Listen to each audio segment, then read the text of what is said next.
On the Burin Peninsula of Newfoundland in the autumn of 1929, life followed a rhythm dictated by the North Atlantic.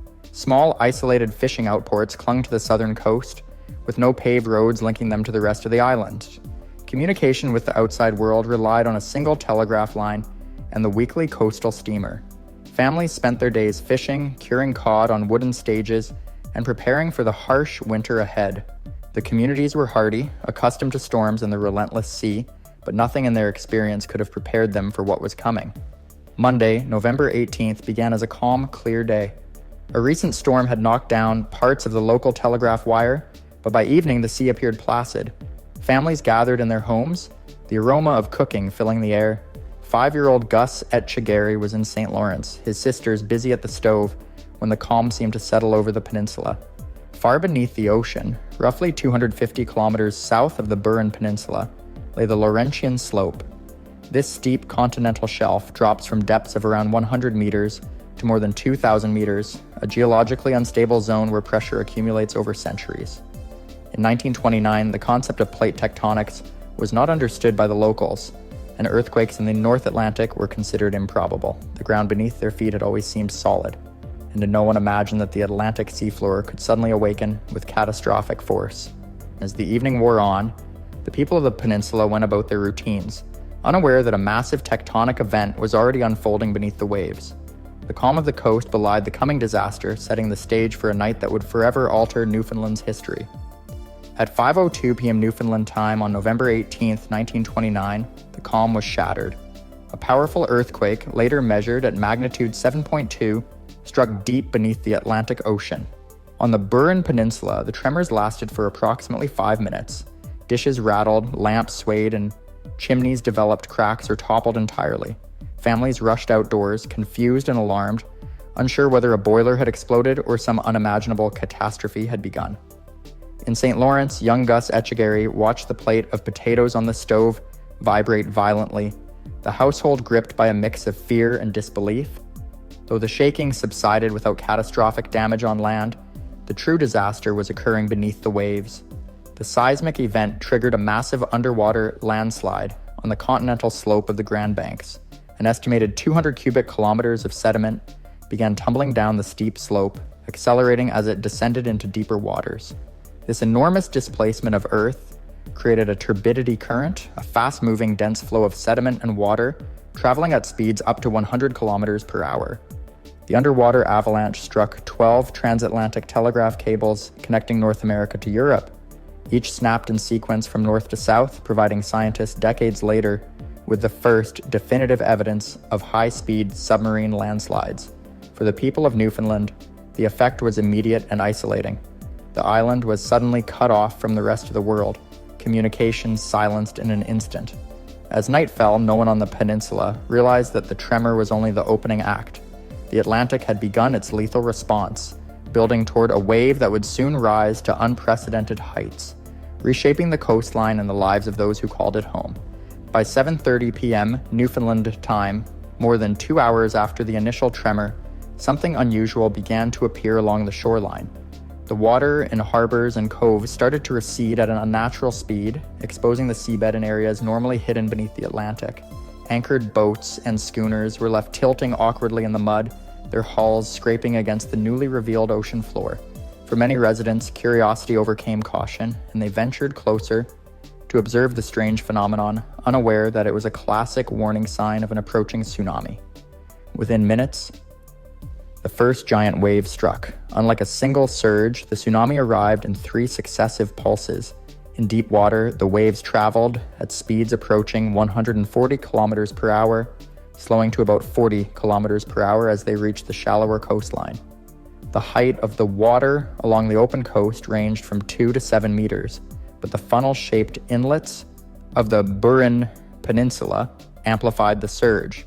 At Port au Bras, the wave reached approximately 13 meters over 40 feet, devastating homes and infrastructure in its path.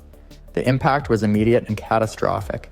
Wooden houses were lifted from their foundations and smashed, fishing stages and wharves were obliterated, and schooners were carried inland. Entire livelihoods, including more than 280,000 pounds of preserved cod, were swept away. In Lord's Cove, the Rennie family witnessed the destruction firsthand. 4 young children and their mother were swept away, with only the 3-year-old daughter surviving the deluge. 28 lives were lost in total, making this the deadliest earthquake-related tsunami in recorded Canadian history. The night was filled with chaos, confusion, and freezing Atlantic waters. Survivors fled to higher ground, watching as the relentless sea consumed everything in its path. The Burin Peninsula had been permanently changed, its communities scarred, and its residents faced with unimaginable loss.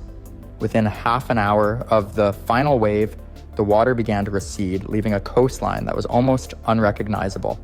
Entire villages were reduced to splintered wood, overturned boats, and debris scattered across the shore.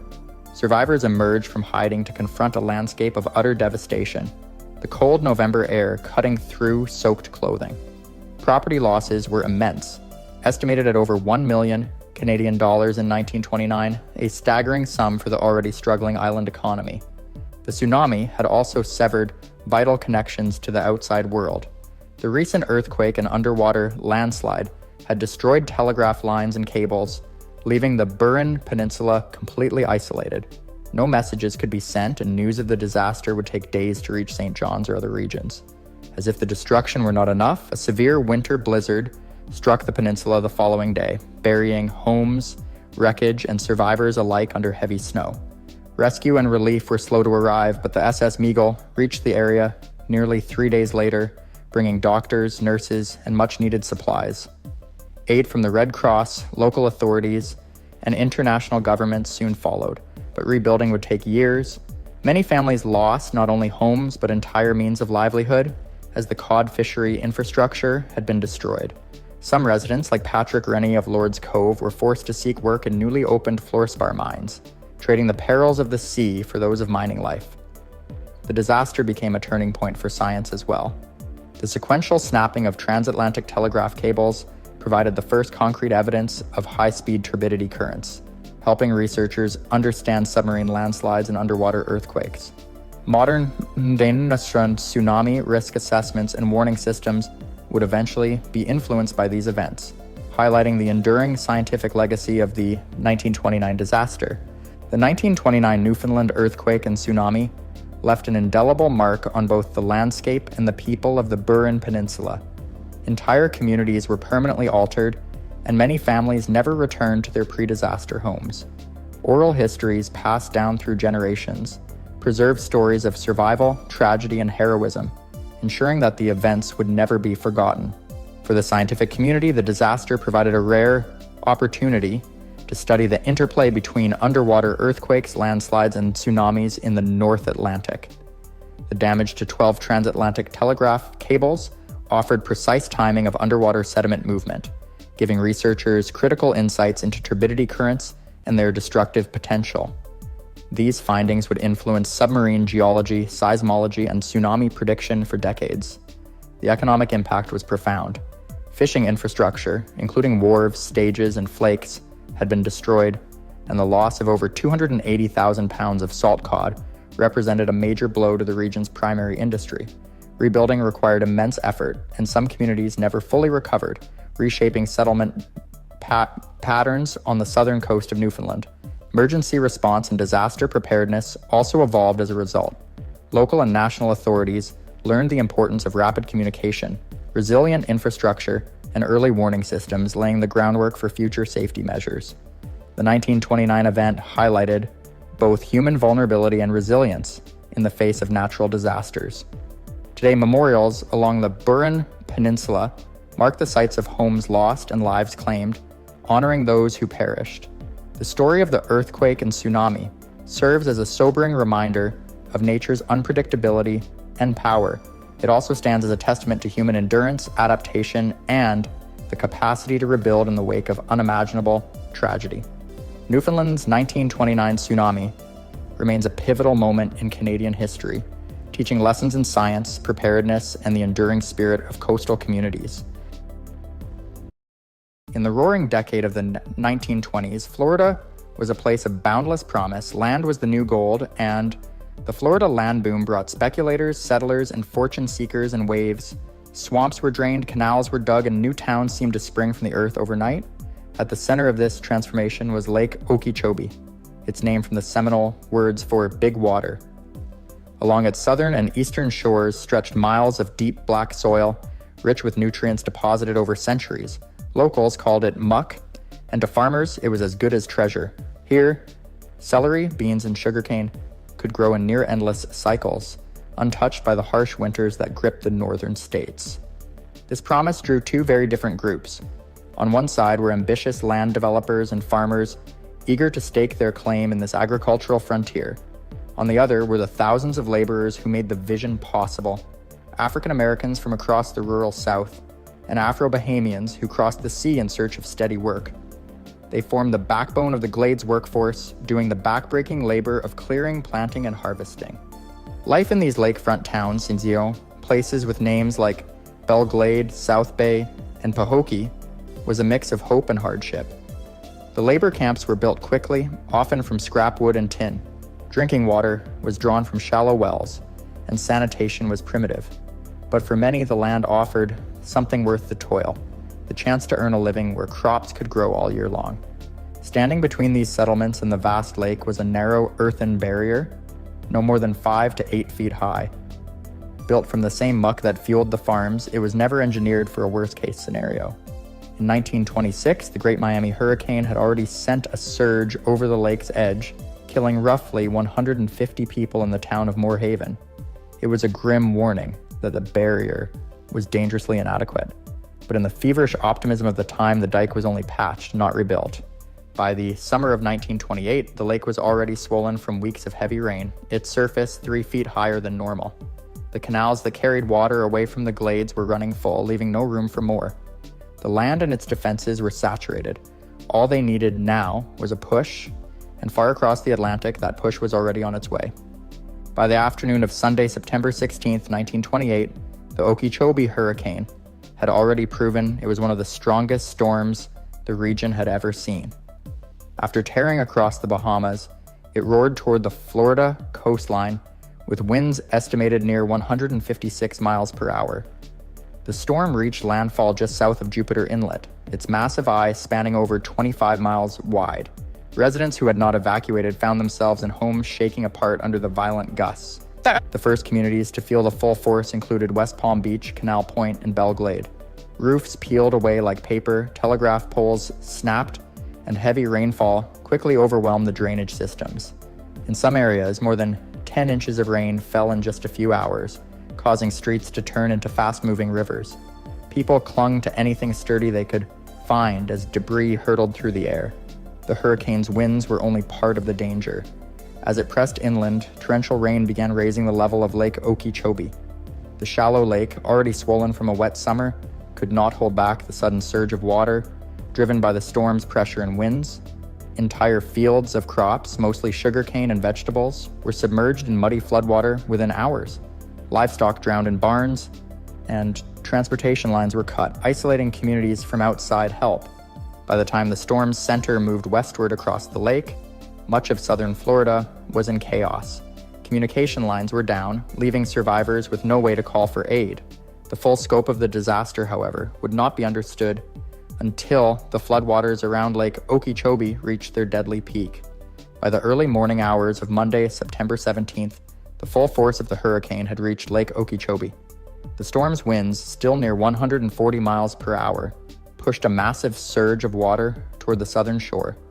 At the time, the lake was surrounded by a low earthen dike, built in the early 1920s, but it was poorly engineered and never meant to withstand such a storm. As the wind drove the lake's waters higher, the dike began to crumble. Around Belle Glade, Pahokee, and South Bay, the surge burst through the barrier with terrifying speed. A wall of water, in some places more than 20 feet high, rushed into the surrounding farmland. Entire communities were swept away in minutes, leaving little more than scattered debris. Families who had sought shelter in their homes or small wooden buildings were caught without warning, and many drowned before they could escape to higher ground. The floodwaters spread for miles, turning sugarcane fields and citrus groves into an inland sea. In some areas, the water lingered for weeks, making rescue efforts nearly impossible. Survivors clung to rooftops, trees, or any floating debris they could find, The storm's fury was so great that some buildings were lifted from their foundations and carried far from their original sites. The breach at Lake Okeechobee marked the deadliest phase of the storm, transforming it from a coastal disaster into one of the most devastating inland floods in United States history. Those who lived through it would never forget the sound of the rushing water, the howling wind, and the darkness that came when all electric lines were destroyed in an instant. In the days following the 1928 Okeechobee Hurricane, the true scale of the disaster became clear. Entire neighborhoods were reduced to rubble, and miles of farmland were buried under mud and debris.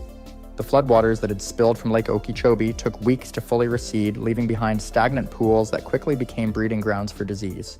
Malaria and other waterborne illnesses began to spread among survivors who were already weakened by hunger and injury.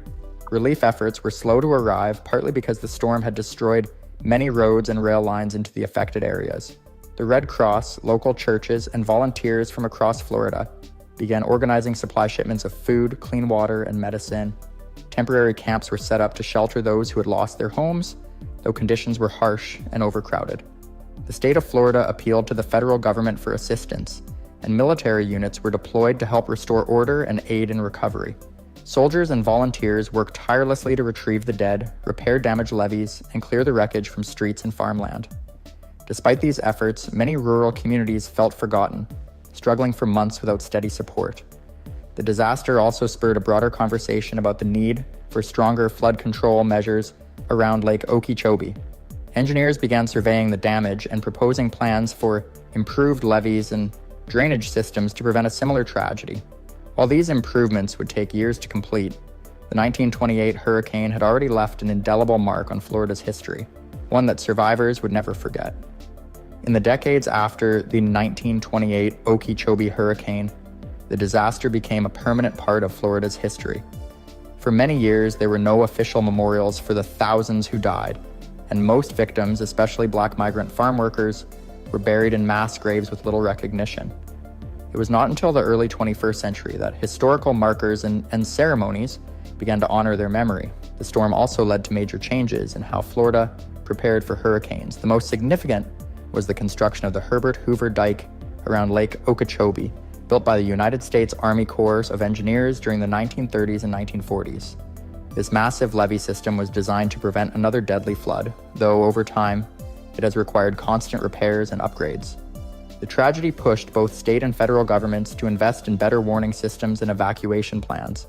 In the years following the hurricane, the Weather Bureau, now the National Weather Service, expanded its communication networks, making it easier to warn coastal and inland communities about approaching storms. Today, the 1928 Okeechobee Hurricane is remembered as one of the deadliest natural disasters in United States history, second only to the Galveston Hurricane of 1900 in terms of lives lost from a tropical cyclone. While the Herbert Hoover Dike has reduced the threat of catastrophic flooding, modern engineers warn that the lake and surrounding areas are still vulnerable if a major hurricane were to hit again. And for many residents, the legacy of the storm is not just about destruction, but also about resilience. The communities around Lake Okeechobee rebuilt from almost complete devastation, and over generations, they have kept alive the stories of survival and loss. The hurricane's memory remains a reminder that preparation, respect for nature's power, and acknowledgement of all victims are vital when facing the forces of the Atlantic. At the dawn of the 20th century, the Mississippi River was both a lifeline and a looming threat for the American South, for decades the U.S.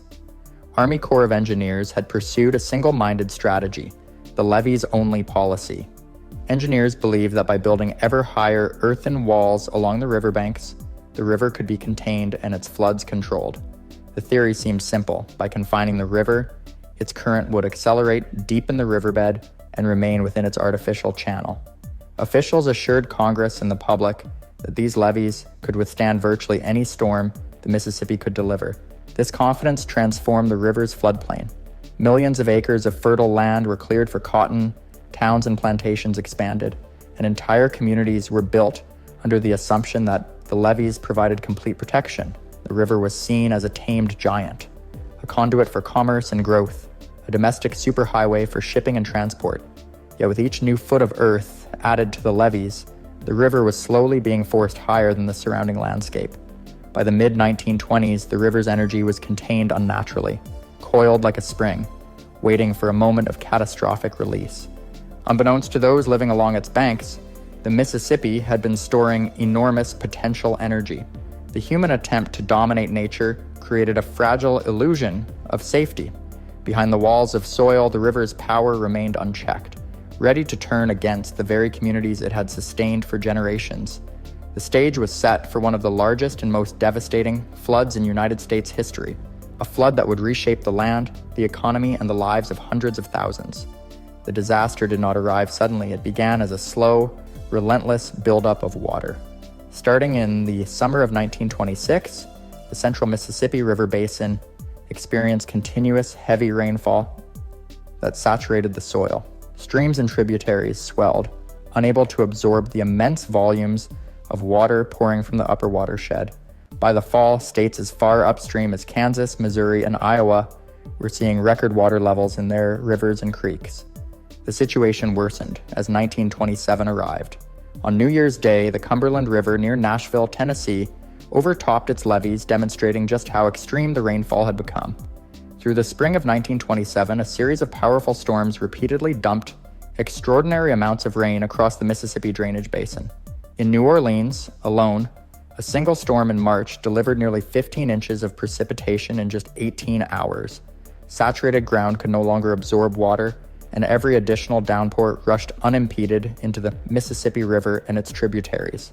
By April, the river had grown into a monstrous, churning force, carrying at times more than twice the volume of water that flows over Niagara Falls. Despite the levees holding firm in many areas, the strain was immense. Along the riverbanks from Cairo, Illinois, down to the Gulf of Mexico, communities watched the rising water with mounting fear. The Mississippi was no longer a river confined to its channel. It had become an inland sea, teetering on the edge of catastrophe, and the people living along its banks were unaware of how close they were to disaster. The breaking point came in mid-April 1927 as the Mississippi River, swollen far beyond its natural channel, overwhelmed its artificial barriers. On April 16th, the first major levee south of Cairo, Illinois, gave way, instantly inundating more than 175,000 acres of farmland in Missouri. The breach unleashed torrents of water with such force that entire communities were submerged within hours, crops destroyed, and livestock swept away. The disaster accelerated on April 21st at Mounds Landing, Mississippi. There, a levee failed under the immense pressure of the river, opening a crevasse nearly 3/4 of a mile wide. The floodwaters surged with the force of a tidal wave, rushing across the landscape and creating temporary waterfalls as they poured into the delta. Some areas were submerged under 30 feet of water, with entire plantations, farms, and villages buried beneath the muddy expanse. To protect New Orleans, city and state officials made a controversial decision on April 29th. They intentionally dynamited the Poydras levee, sacrificing the smaller parishes of St. Bernard and Plaquemines to relieve pressure on levees protecting the city. This drastic measure highlights the desperate measures required to manage such a vast and unpredictable river system. For 153 days, the Mississippi remained above flood stage, leaving an inland sea that covered an area equivalent to the combined size of Massachusetts, Connecticut, New Hampshire, and Rhode Island. The sheer scale of the floodwaters transformed familiar landscapes, roads vanished under muddy water, rail lines were rendered useless, and farmland became unrecognizable. Communities that had relied on the river for transport and commerce were cut off, isolated in a vast, turbulent expanse of floodwater. The Mississippi River had escaped all human control, demonstrating the limits of the levee-only approach and foreshadowing the need for a radical rethink of flood management across the United States. The devastation of the Great Mississippi Flood of 1927 was not measured solely in acres of farmland or miles of destroyed levees. It was measured in lives uprooted and communities shattered. Between 600,000 and 700,000 people were displaced, making it one of the largest displacements in United States history at the time. Entire towns were submerged under floodwaters, forcing families to cling to rooftops, trees, and any high ground available for days. The official death toll ranged from 250 to 500, though historians believe the real number was likely far higher, particularly among African Americans whose deaths were often unrecorded. Racial inequality magnified the suffering. Black laborers, who made up the majority of the Delta's workforce, were forced at gunpoint to build and reinforce sandbag levees under brutal conditions, while white families were prioritized for evacuation and assistance. When the levees failed, African Americans were often left stranded on small patches of land, exposed to cold, hunger, and disease. Relief efforts were segregated. In the 154 refugee camps established by the Red Cross, Black refugees received fewer provisions and endured squalid conditions. Many were forced to work on cleanup efforts or levee repairs for local white authorities, effectively continuing a system of exploitation even in the aftermath of disaster. Women and children were given priority access to food, shelter, and medical care, leaving Black men and families with little protection or resources. This social catastrophe had long-term effects on the population. Many African Americans, disillusioned by their treatment during the flood and the blatant racial injustices, began to migrate northward in search of safety, work, and dignity. The flood accelerated the Great Migration, changing the demographic makeup of northern cities like Chicago, Detroit, and St. Louis, and reshaping the social and political landscape of the United States for decades to come. As the floodwaters slowly receded in late summer of 1927, the Mississippi Delta revealed a landscape unrecognizable from the one that had existed before. Entire fields of cotton were ruined, and homes and businesses were buried under silt, and transportation routes were obliterated. The economic impact was staggering, with losses estimated between $250 million and over $1 billion in 1927 currency, a sum that would equal billions today. Agriculture, the backbone of the region, was shattered for years, leaving many families destitute and without livelihoods. The political consequences were immediate and far-reaching. Secretary of Commerce Herbert Hoover was placed in charge of coordinating relief efforts, earning the nickname the Great Humanitarian for his organizational skill in delivering supplies and aid. However, his administration's delegation of Black refugees to local authorities resulted in widespread mistreatment and exploitation, drawing criticism and leaving deep scars on affected communities. These injustices fueled political realignment, as African Americans increasingly shifted support away from the Republican Party, setting the stage for long-term changes in American politics. The disaster also prompted a complete reevaluation of flood management policy. The Flood Control Act of 1928 was passed, authorizing the Army Corps of Engineers to implement the Mississippi River and Tributaries Project. This comprehensive system of levees, floodways, spillways, and reservoirs was designed to manage floods in collaboration with the river's natural flow, rather than attempting to confine it entirely. It was the largest public works project in American history at the time, forever altering the landscape and infrastructure of the Mississippi Valley. Beyond engineering and politics, the Great Mississippi Flood of 1927 reshaped American society. It accelerated the Great Migration, transformed urban demographics in northern cities, and exposed systemic inequalities in disaster response. The flood remains a powerful reminder that natural disasters are rarely purely natural. They are magnified by human decisions and social structures. While levees and floodways now stand as monuments to engineering progress, the lessons of 1927 endure, emphasizing the need for preparedness, equity, and respect for the immense power of nature. The Mississippi Flood of 1927 was more than a flood. It was a national crisis that revealed the strengths and failures of a nation, reshaped communities, and left an indelible mark on American history.